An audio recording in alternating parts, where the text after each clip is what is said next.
की भावनाओं के अनुरूप जल जीवन मिशन उत्तर प्रदेश हर घर नल की इस योजना के शुभारंभ कार्यक्रम में उपस्थित केंद्रीय जल शक्ति मंत्री माननीय श्री गजेंद्र सिंह शेखावत जी, विधान परिषद सदस्य और उत्तर प्रदेश भारतीय जनता पार्टी के अध्यक्ष माननीय श्री स्वतंत्र देव सिंह जी, उत्तर प्रदेश सरकार में मेरे सहयोगी मंत्री माननीय श्री स्वतंत्र देव सिंह जी, उत्तर प्रदेश सरकार में मेरे सहयोगी मंत्री जल शक्ति मंत्री डॉक्टर महेंद्र सिंह जी, माननीय सांसद झांसी से अनुराग शर्मा जी,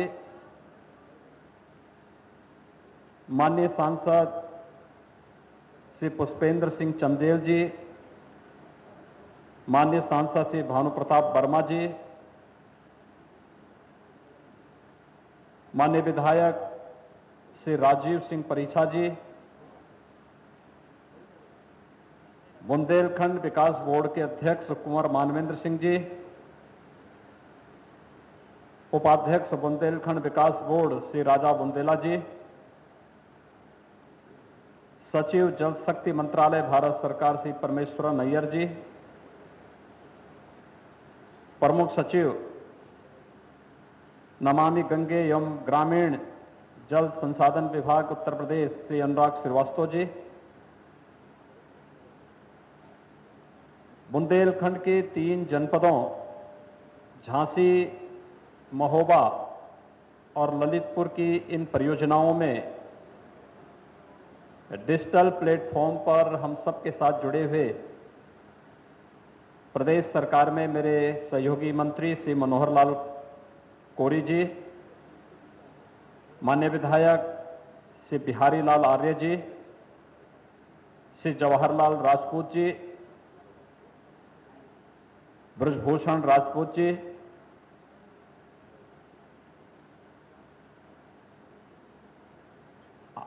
आज के इस कार्यक्रम में उपस्थित श्री रामरतन कुशवाहा जी, अन्य सभी सम्मानित जनप्रतिनिधिगण,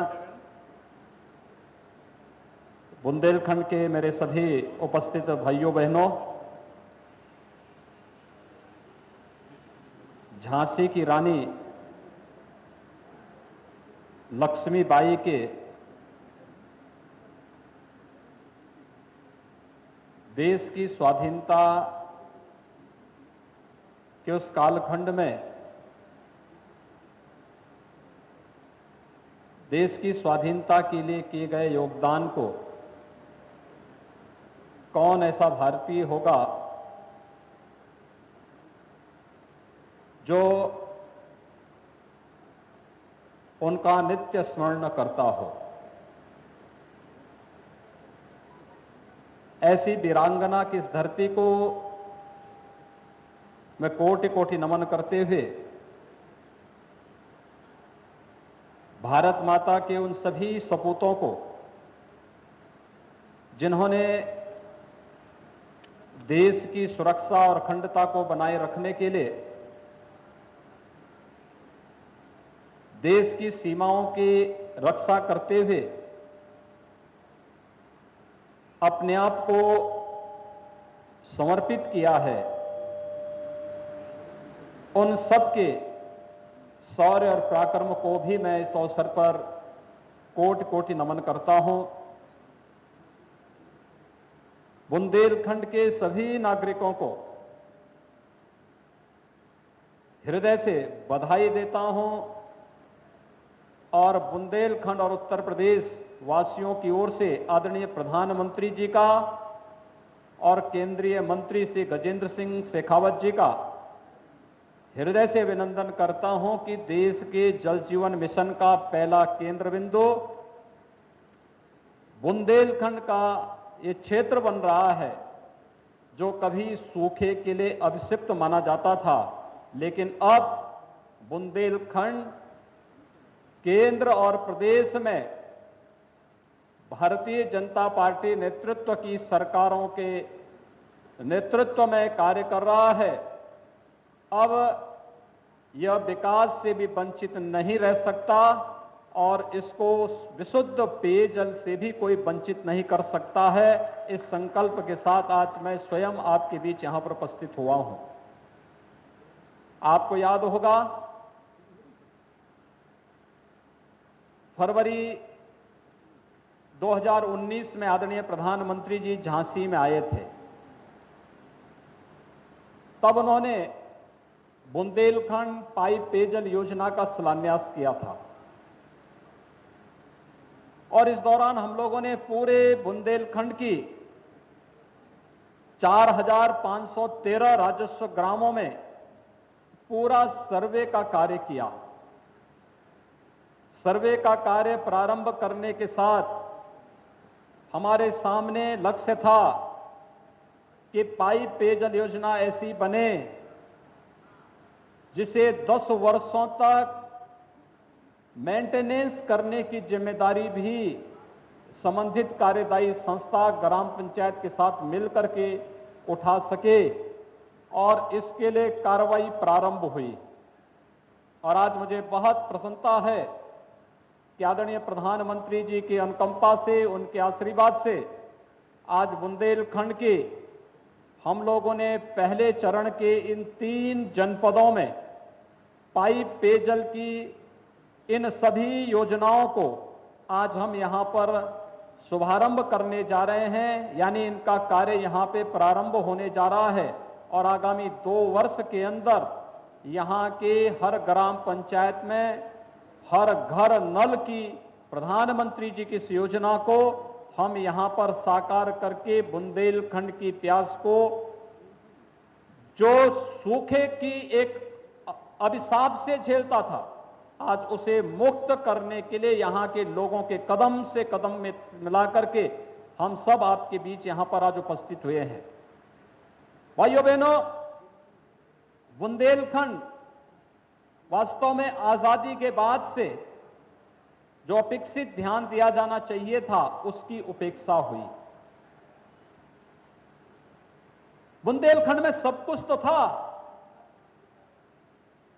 लेकिन राजनीतिक नेतृत्व आजादी के बाद से अगर बुंदेलखंड पर अपेक्षित ध्यान देता तो बुंदेलखंड गरीबी, सूखा या पलायन की मार नहीं झेलता। और आज मैं कह सकता हूं, इस वर्ष फरवरी में भी आदरणीय प्रधानमंत्री जी बुंदेलखंड आए थे और इस बार प्रधानमंत्री जी ने चित्रकूट में बुंदेलखंड एक्सप्रेस वे की नींव रखी थी। बुंदेलखंड एक्सप्रेस वे का मतलब बुंदेलखंड के विकास की लाइफलाइन की आधारशिला।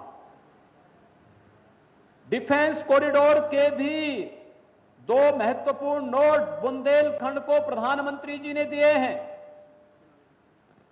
यानी विकास भी होगा, औद्योगिक गलियारा भी बनेगा और साथ साथ बुंदेलखंड में जो तोप बनेगी वह सीमा पर जब जाकर के दुश्मन के दांत खट्टे करेगी तो बुंदेलखंड के नौजवानों की भुजाएं भी फड़कती हुई दिखाई देंगी। यह कार्य भी बुंदेलखंड की धरती से होने वाला है। और तीसरा बड़ा कार्य जो हम आज यहां पर करने जा रहे हैं, जिसका शिलान्यास आदरणीय प्रधानमंत्री जी ने पहले ही किया है, आज इस कार्य के शुभारंभ के लिए हम लोग स्वयं यहां पर उपस्थित हुए हैं इस संकल्प के साथ कि कोरोना संकट है, वैश्विक महामारी है, लेकिन इस संकट में भी हम समाधान का रास्ता निकालने के लिए आए हैं और इस समाधान का रास्ता यही है, हर घर नल की योजना को साकार करना है और इसको धरती पर उतारने के लिए पिछले 1.5 साल से जो कवायद चल रही थी, कार्रवाई चल रही थी, आज वह धरती पर उतर रही है। हम लोग यहां पर 2 वर्ष के अंदर हर घर में नल देने की इस योजना को साकार करने में हमें सफलता प्राप्त हो जाएगी। भाइयों बहनों, वास्तव में कार्य पहले भी होना चाहिए था। बुंदेलखंड की आवश्यकता थी और हम लोगों ने इसीलिए जब आदरणीय प्रधानमंत्री जी ने हर घर नल की योजना को आगे बढ़ाने का एक संकल्प लिया, तो हम सब के लिए सबसे बड़ी चुनौती थी बुंदेलखंड के लिए कि बुंदेलखंड में जब भी जनवरी के बाद से पेयजल का संकट खड़ा हो जाता है, इस पेयजल के संकट से बुंदेलखंड को उभारना है। अब यहां की माताओं और बहनों को पेयजल के लिए दूर दूर तक नहीं जाना पड़ेगा, बल्कि यहीं पर घर में ही शुद्ध पेयजल उपलब्ध हो। जहां सरकार इसमें आपके साथ मिलकर के कार्य करना चाहती है, वहीं मैं भी आप सबसे कहूंगा कि जल की कीमत को हम सबको पहचानना ही पड़ेगा और एक एक बूंद जल के संरक्षण के लिए हम सबको कार्य करने के लिए आगे आना ही पड़ेगा।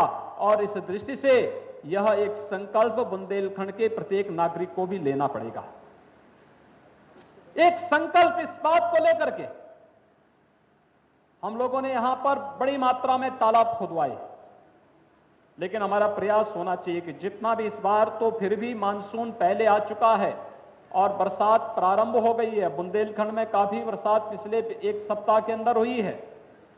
पिछले वर्ष भी अच्छी बरसात हुई थी और मैं चाहूंगा कि बड़े पैमाने पर हम लोगों को अभी से व्यवस्था कर देनी चाहिए। क्या हम बरसाती जल के संरक्षण के लिए किसी ठोस कार्य योजना को आगे बढ़ा सकते हैं? और यह कार्य हमें करना होगा। रेन वाटर हार्वेस्टिंग की व्यवस्था हमारे घरों की छत में, हमारे आंगन में, हमारे खेतों में, जहां कहीं भी पानी है उसको अगर हम सजो करके संभाल करके रखेंगे, उसका संरक्षण करेंगे, तो यही जल हमारे लिए सोना उगलने का कार्य करेगा। और बुंदेलखंड को इसकी आवश्यकता है। मैं बुंदेलखंड के वासियों का आह्वान करूंगा, हम इस अभियान का हिस्सा बने। यह जल जीवन का एक महत्वपूर्ण आयाम बन सकता है और हम सबको उसके साथ सहभागी बनना पड़ेगा। और इस दृष्टि से इस कार्यक्रम को लेकर के आज हम सब आपके बीच आए हैं। मैं जानता था, मैं जब पहली बार बुंदेलखंड आया मुख्यमंत्री बनने के बाद, तो बुंदेलखंड के मेरे उस दौरे के समय भी मेरे साथ उस समय प्रदेश सरकार में मंत्री और आज प्रदेश में भारतीय जनता पार्टी के अध्यक्ष श्री स्वतंत्र देव सिंह जी थे। और तब उन्होंने उस समय इस बात को कहा था कि अगर बुंदेलखंड में कुछ अच्छे कार्य हो जाएं तो यहां का भी भाग्य संवर सकता है। अपने शौर्य, अपने पराक्रम, अपने सादगी के लिए जिस बुंदेलखंड को देश और दुनिया में जिसने अपना लोहा मनवाया हो, बुंदेलखंड आजादी के 70 वर्षों के बाद भी उस दुर्व्यवस्था से मुक्त नहीं हो पाया था। इससे पहले बुंदेलखंड में खनन माफिया हावी होकर के यहां के लोगों का शोषण करते थे, अव्यवस्था और अराजकता पैदा करते थे, व्यवस्था को बंधक बनाने का कार्य करते थे। लेकिन आज परिवर्तन हुआ है। पहले दौरे के समय हम लोगों ने कहा था बुंदेलखंड की लाइफलाइन बुंदेलखंड एक्सप्रेसवे बनेगी, और आज मुझे बताते हुए प्रसन्नता है, बुंदेलखंड एक्सप्रेसवे में मिट्टी का काम 40% संपन्न हो चुका है। और बहुत शीघ्र जब बुंदेलखंड एक्सप्रेसवे का कार्य पूरा होगा, उसके दोनों तरफ औद्योगिक गलियारा के साथ साथ defence corridor, defence manufacturing corridor का निर्माण का कार्य युद्ध स्तर पर आगे बढ़ रहा है। लाखों नौजवानों के लिए नौकरी के अवसर लाने के साथ साथ देश की सुरक्षा में आत्मनिर्भरता का केंद्र बिंदु भी बुंदेलखंड बनना है। एक बहुत बड़ा कार्य होगा ये, और उस बड़े कार्य के लिए हम सबको आगे बढ़ना है। भाइयों बहनों, हम आज जिस परिसर में हैं, यहां पर पेयजल का भी कार्य का शुभारंभ हो रहा है, और साथ साथ इस परिसर से सटे हुए परिसर में आपने देखा होगा हमारी सरकार ने एक कार्यक्रम प्रारंभ किया था, और वह था बुंदेलखंड की अन्ना प्रथा के समाधान के लिए, और वह था गौ आश्रय स्थल का। गौ आश्रय स्थल, यहां पर आपने देखा होगा कैसे गौ आश्रय स्थल चलते हैं। बुंदेलखंड में ललितपुर जनपद ने तो इसमें एक आदर्श प्रस्तुत किया और ये हमारी जिम्मेदारी भी बनती है, सरकार सहयोग करेगी। हमने किसानों के लिए भी एक योजना इसमें चलाई है। अगर सभी लोग मिलकर के इस कार्यक्रम को आगे बढ़ाएंगे, अन्ना प्रथा का समाधान भी होगा, पेयजल की समस्या का समाधान भी होगा, बेरोजगारी की समस्या का समाधान भी हो रहा है और विकास की समस्या का समाधान भी हो रहा है। और इसके बाद अभी यहां पर सिंचाई की जितनी परियोजनाएं छूटी हुई हैं, इन सभी परियोजनाओं को भी समयबद्ध ढंग से आगे बढ़ाने के लिए प्रधानमंत्री कृषि सिंचाई योजना के अंतर्गत हर खेत को पानी पहुंचाने की भी बड़ी कार्य योजना के साथ हम शीघ्र आपके पास आने वाले हैं। और इसलिए भाइयों बहनों, आज जब बुंदेलखंड के जिन 4,513 राजस्व गांवों के लिए योजना बनाने का सर्वे हम लोगों ने प्रारंभ किया था, इसमें से 891 ग्राम पहले से ही पाइप पेयजल योजना से आच्छादित हुए हैं। बाकी जितने शेष ग्राम पंचायत थी 3,622, इन योजनाओं, इन सब के लिए हम लोगों ने एक योजना प्रारंभ की है और इसमें 10,131.92 करोड़ रुपए का पूरा विस्तृत जो परियोजना रिपोर्ट बनी है वह बुंदेलखंड के लिए बनी है। इतनी बड़ी राशि केवल बुंदेलखंड में पेयजल के लिए केंद्र और प्रदेश सरकार देने जा रही है। बुंदेलखंड के जो 7 जनपद हैं, इन 7 जनपदों में हम लोगों ने 43 जो सतही स्रोत हैं पानी के, उनसे और शेष 436 जहां पे ग्राउंड लेवल वाटर ठीक है, अच्छा है, भूगर्भ जल अच्छा है, उनसे कुल 479 परियोजनाओं को हम लोगों ने बुंदेलखंड के लिए तैयार किया है और जिसमें आज 3 जनपद ले जा रहे हैं।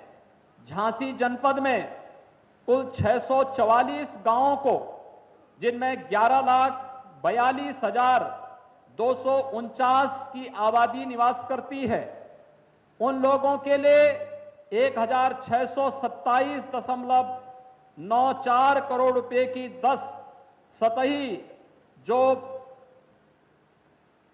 स्रोत की पर आधारित परियोजनाएं हैं, वहां आज उसका शिलान्यास का कार्य यहां पर संपन्न हुआ है। महोबा जनपद में 364 गांवों की 6,68,660 आबादी को लाभान्वित करने के लिए 1,219.74 करोड़ की 5 सतही स्रोत आधारित परियोजनाओं का आज यहां पर शुभारंभ हो रहा है। और ललितपुर जनपद में 559 गांवों की 9,87,689 आबादी को लाभान्वित करने के लिए 1,623.47 करोड़ रुपए की 16 सतही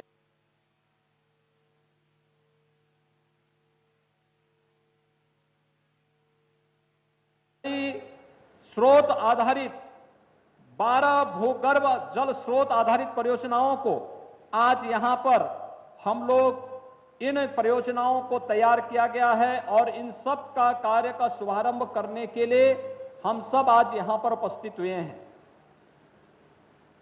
भाइयों बहनों, हमारे बुंदेलखंड वासियों की वर्षों से तमन्ना थी, वर्षों से लोगों के मन में एक आस होती थी। यहां की कहावतें इस रूप में जुड़ गई थी, पानी के साथ जुड़ गई थी। उनके जीवन की कठिनाई को हम पेयजल के भाव के माध्यम से समझ सकते थे, देख सकते थे और लगातार इसीलिए इन सब बिंदुओं को लगातार यहां के उत्साही पिछले 2014 और 2017 में, फिर 2019 में जो माननीय जनप्रतिनिधि बुंदेलखंड से चुने गए, झांसी वासियों का सौभाग्य है कि पिछली बार यहां पर साध्वी उमा भारती जी झांसी से सांसद थी और केंद्रीय मंत्री भी थी। वे स्वयं भी इस विभाग की मंत्री थी और उन्होंने भी उस समय एक प्रयास प्रारंभ किया था कि कैसे भी यहां की जल की समस्या का समाधान हो जाए। और अंततः प्रधानमंत्री जी ने फरवरी 2019 में इस योजना का शिलान्यास किया था। इस पर युद्ध स्तर पर कार्य प्रारंभ हुआ और आज हमारे सभी जनप्रतिनिधि इस योजना के साथ इन 3 जनपदों के साथ जुड़े हैं। शेष अन्य जनपदों की कार्य योजना को हम अगले 10-12 दिन के अंदर इसके भी शिलान्यास और इसके शुभारंभ की कार्रवाई को आगे बढ़ा देंगे। लेकिन जिन कार्यों को लेकर के आज हम यहां पर आए हैं, एक बड़ी आबादी इससे लाभान्वित होने जा रही है और पेयजल का मतलब, शुद्ध पेयजल की आपूर्ति का मतलब आधी से अधिक बीमारियों का समाधान। आज दुनिया कोरोना वायरस के त्रस्त है। पिछली एक सदी में इतनी बड़ी महामारी कभी दुनिया ने नहीं देखी है, देश ने भी नहीं देखी। अब देख रहे होंगे कितने दुनिया के अंदर कितने बड़े पैमाने पर बड़े बड़े देश, विकसित देश किस प्रकार से कोरोना वायरस के सामने अपने आप को एकदम किम कर्तव्य विमूढ़ किसी स्थिति में है। लेकिन हम सब आभारी हैं प्रधानमंत्री मोदी जी के, जिनके योग्य मार्गदर्शन में आज पूरा देश सुरक्षित महसूस कर रहा है और कल से अनलॉक की दूसरी कार्रवाई प्रारंभ होने जा रही है। यानी 4 लॉकडाउन के सफलतापूर्वक कार्रवाई के बाद अब अनलॉक की जो पहले चरण की कार्रवाई आज संपन्न हो रही है, कल से दूसरे चरण का अनलॉक का कार्य प्रारंभ होगा और इसमें जनजीवन को सामान्य करने के साथ साथ कोरोना के संक्रमण से बचने, स्वयं बचें और दूसरों को बचाएं। स्वयं बचे का मतलब पहले तो स्वयं भी संक्रमण से बचना है और दूसरा बचाने का उपाय।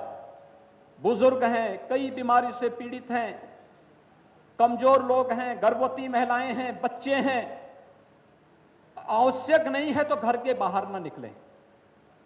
हम सार्वजनिक स्थान पर जाते हैं तो फेस कवर या मास्क जरूर लगाएं।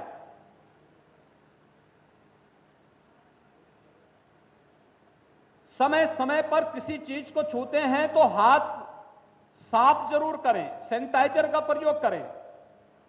हर हाल में संक्रमण की चेन को रोकना, बीमारी को छुपाना नहीं, बल्कि उसका अगर बीमारी हो भी जाती है तो तत्काल चिकित्सक को सूचना देकर के, प्रशासन को सूचना देकर के, शासन ने जहां पर कोरोना हॉस्पिटल बनाए हैं वहां पर जाकर के उपचार करा लेना, कहीं कोई समस्या नहीं आएगी। लेकिन जहां बीमारी को छुपाएंगे वहां समस्या पैदा होगी, संक्रमण बढ़ेगा, स्वयं के लिए भी खतरनाक हो सकता है। इसलिए इस संकट से उभारने के लिए चरणबद्ध तरीके से जो कार्यक्रम चलाए गए और कार्यक्रम लॉकडाउन के दौरान किसी को परेशानी न हो, किसानों के लिए, युवाओं के लिए, महिलाओं के लिए, समाज के प्रत्येक तबके के लिए जिस प्रकार की प्रधानमंत्री गरीब कल्याण योजनाएं, जिस प्रकार की योजनाएं चलाई गई, यह अद्भुत थी, दुनिया के सामने उदाहरण थी। देश के अंदर 80 करोड़ गरीबों को खाद्यान्न देने का कार्य प्रधानमंत्री गरीब कल्याण पैकेज के अंतर्गत हुआ। 20 करोड़ जनधन अकाउंट धारी माताओं को 500 रुपए हर माह देने की कार्रवाई हुई।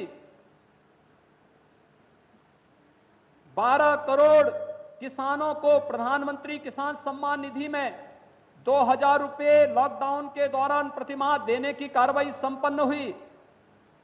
वृद्धावस्था, दिव्यांगजन, निराश्रित महिला पेंशन धारकों को लॉकडाउन के दौरान 1000 रुपया अतिरिक्त उन्हें सीधे उनके अकाउंट में दिया गया। हर एक प्रवासी कामगार और श्रमिक को सुरक्षित उसके घर तक पहुंचाने के लिए श्रमिक स्पेशल ट्रेनें चलाई गई और प्रदेश सरकार ने परिवहन निगम की बसेज के द्वारा उन्हें सुरक्षित पहुंचाने का कार्य भी किया गया। ये इसलिए किया गया जिससे संक्रमण को हर हाल में हम रोक सकें और लोगों को हर हाल में हम विशुद्ध स्वास्थ्य की सुविधा दे सकें। इससे पहले आपने देखा होगा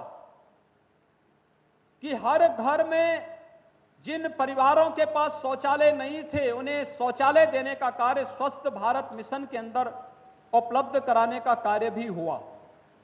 ये सभी कार्य एक समयबद्ध ढंग से आगे बढ़े हैं और भाइयों बहनों, वही कार्य योजना को आगे बढ़ाने की दृष्टि से आज हम सब एक बार फिर आपके सामने आए हैं।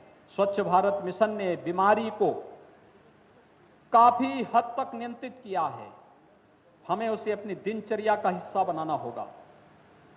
जिन लोगों के घर में शौचालय बनाए गए हैं वे उसका निरंतर इस्तेमाल करें, उसे क्रियाशील रखें, साफ रखें, इस्तेमाल करें, खुले में शौच न करें। बीमारी कम होगी, समाप्त होंगी। ऐसे ही शुद्ध पेयजल की आदत हमारे पास होगी और जल को जीवन के साथ हम जोड़ करके अगर उसके संरक्षण के भी कार्य के साथ जुड़ जाएंगे तो फिर बीमारी काफी हद तक नियंत्रित करने में हमें सफलता प्राप्त होगी। आज हम सबको बुंदेलखंड की विशुद्ध रूप से यहां के पेयजल से जुड़ी हुई समस्या और पेयजल का संकट है तो स्वास्थ्य के लिए भी संकट है। यह स्वास्थ्य के साथ जुड़ा हुआ संकट है,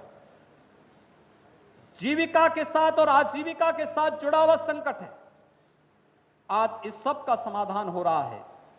ये जितनी परियोजनाएं बनेंगी इसमें यहां के नौजवानों को भी रोजगार मिलेगा, प्लम्बरिंग का काम मिलेगा, बहुत सारी योजनाओं में इंजीनियर का काम मिलेगा।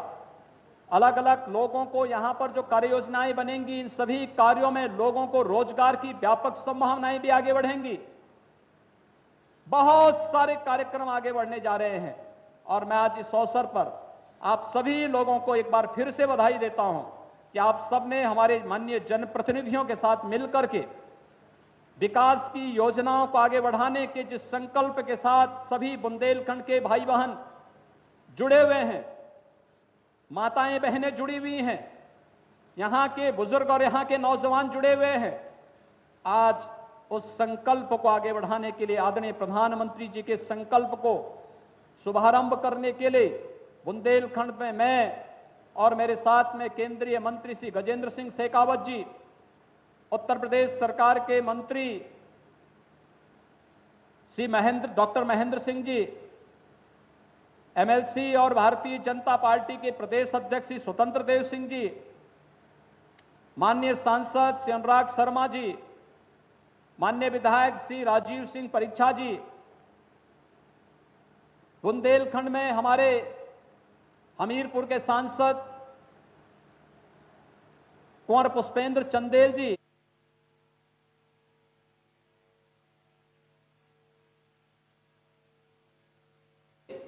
आदरणीय प्रधानमंत्री जी के नेतृत्व में भारत को आत्मनिर्भर भारत की ओर अग्रसर करने में अपना योगदान देंगे। आप सबके प्रति मेरी शुभकामनाएं। धन्यवाद। जय हिंद। बहुत बहुत धन्यवाद।